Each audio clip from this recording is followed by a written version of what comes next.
Hello and welcome to our expert panel discussion on developmentally appropriate curriculum and family collaboration.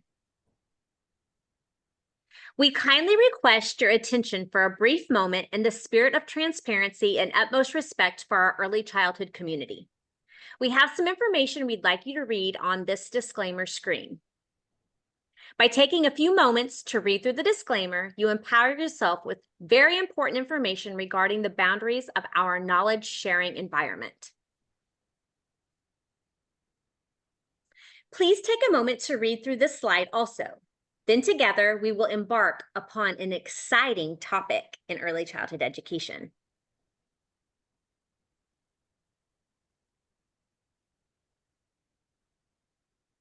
So this panel of experts was created to provide real-world examples of two very important topics in early childhood education.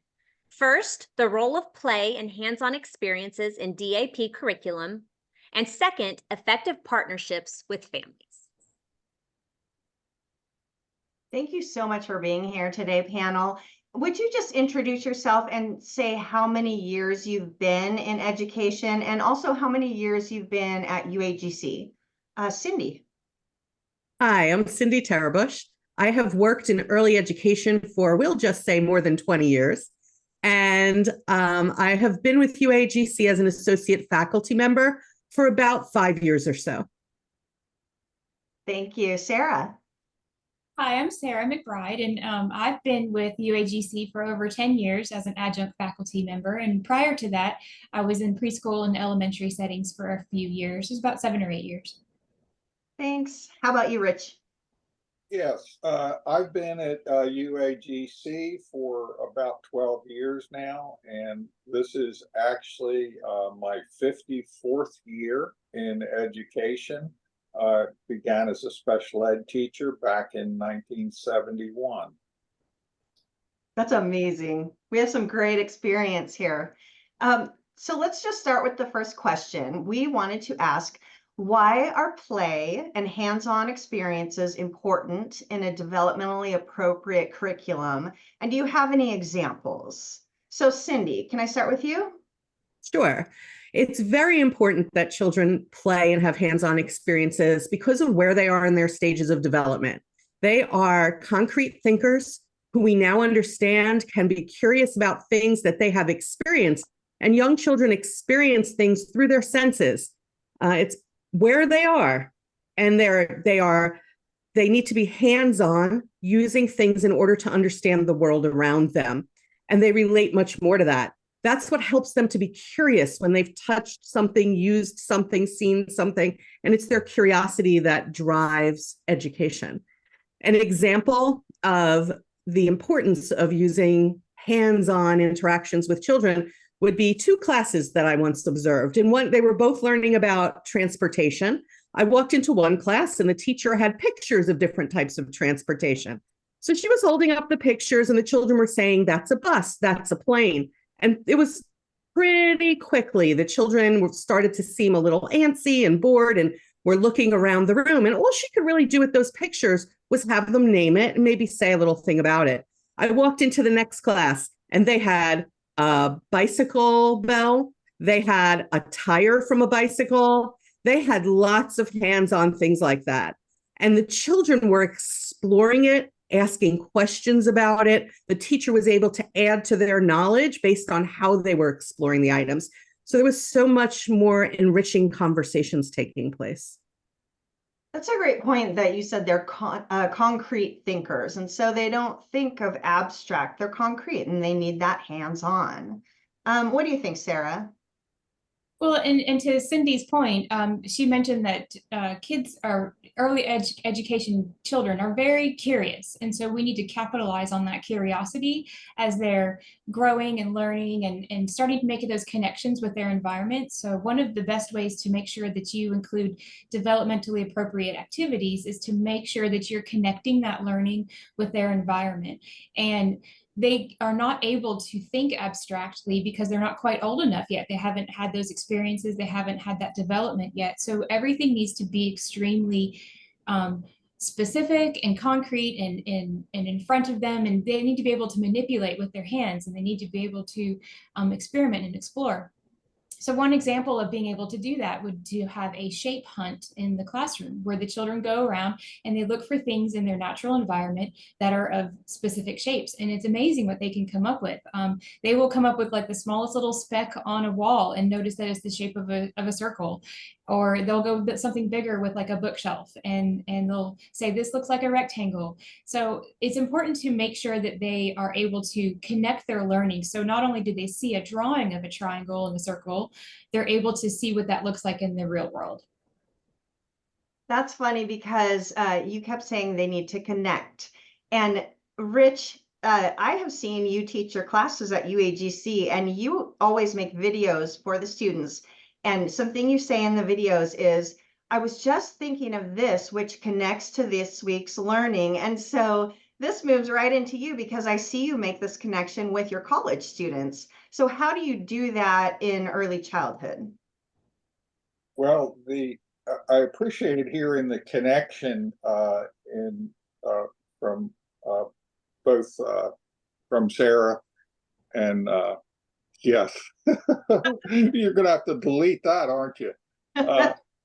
Yeah, connections are so important, and one of the things that I've seen that's often a problem is that teachers may be teaching a lesson in early childhood on colors, and they're introducing, say, red, yellow, and green, but then they're not intentional with the toys or maybe the blocks that they have set up in centers, and they may have 8 or 9 different colors.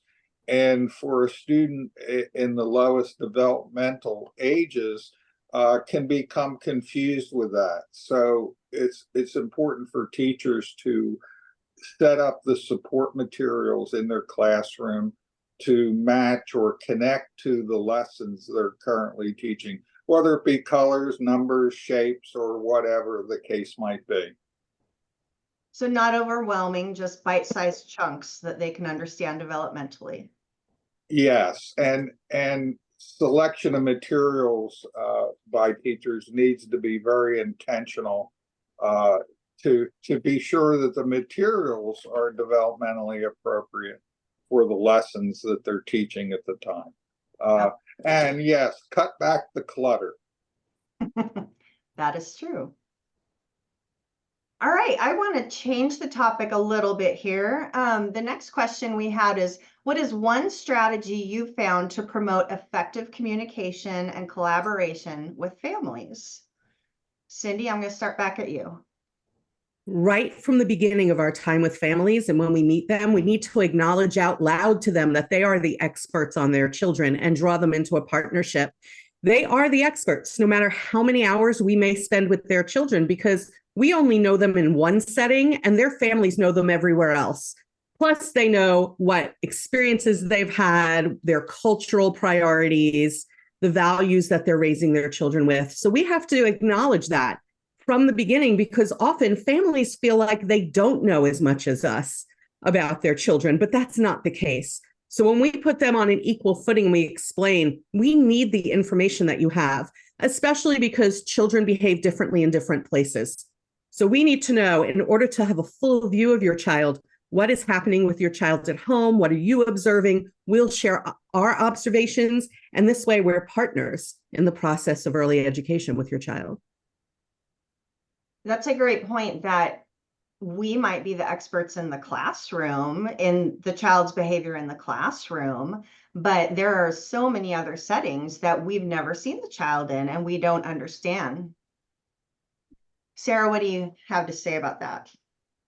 Yeah, I think you made a lot of great points about that. One, going back to what you said, that they do behave differently in different environments. So what you see in outside play and in physical education classes is not going to be the same thing that you see maybe inside in your mainstream classroom. So those are important things to think about because it gives you a picture of the whole child. And one of the things that Cindy said that really sticks out that's important to remember is that you are a partner with the parent, and to make sure that they know that too, so that they feel like they are in a collaboration with you and that you're not just telling them what to do, and it's more of a back and forth open communication, and they will be very receptive to what you have to say that way because they feel like they know what they say is heard and understood. I think my biggest point with parents that I try to make sure I do is to start off every conversation with something positive that their child has done. And it opens the lines of communication up to where people are able to hear and what you're saying and be open and receptive to maybe a concern you have. So even if you need to tell them about something you're seeing that's concerning, start that conversation off with something positive. And then finally, the last thing I really like to do is use those little snippets of time at drop off and pick up to just to interject something positive and say, hey, your child did a great job today making sure that they were respectful to their classmates, or your child did a great job today counting their numbers in correct order. Just little things like that, and they build up over time and they really help create a good positive relationship with families. I love that. Rich, you have had 54 years of working, collaborating, communicating with families. What tips do you have for us? Well, I think I'll share an example of a very effective event or series of events actually that we held when I was principal in an early childhood center. We expect parents to assist. Maybe we send homework home or worksheets home, that sort of thing. But so many of the parents had a poor experience themselves in school. They have a difficult time doing that.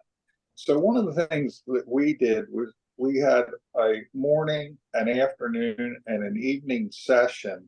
The morning and the afternoon sessions, we actually invited the parents in, and we did a math manipulative activity with the parents, and they actually went through the lesson with us and learned how to do the activity that they were going to see their children doing in the classroom. This was a very short 10 or 15-minute presentation to the parents, and then they were quickly taken to their child's classroom where the teacher did the same lesson that the parents just did. So they got to do the lesson as parents, and they also got to interact and see their child do it, with the hopes that they would do more of that at home as they work with their child. Did you get feedback on that? What did the parents seem to say about that? We had a very positive feedback. In fact, we did this several times a year, and we would do it alternate between math and language arts and possibly other skills, but they were the main topics that we used.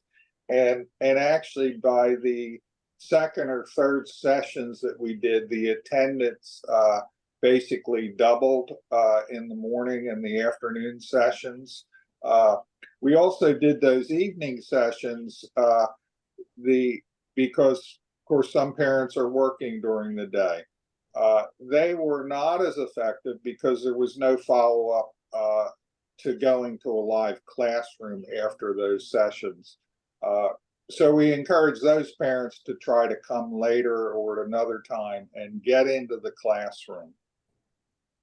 That's great that you saw what was happening. You saw a trend that worked, a trend that didn't work as well, and you modified to, make your plans more effective. That's amazing. Well, that was all the questions we had for you, and we really want to thank you for sharing these best practices with our students and just for your commitment to the early childhood profession. Thank you so much. Thank you.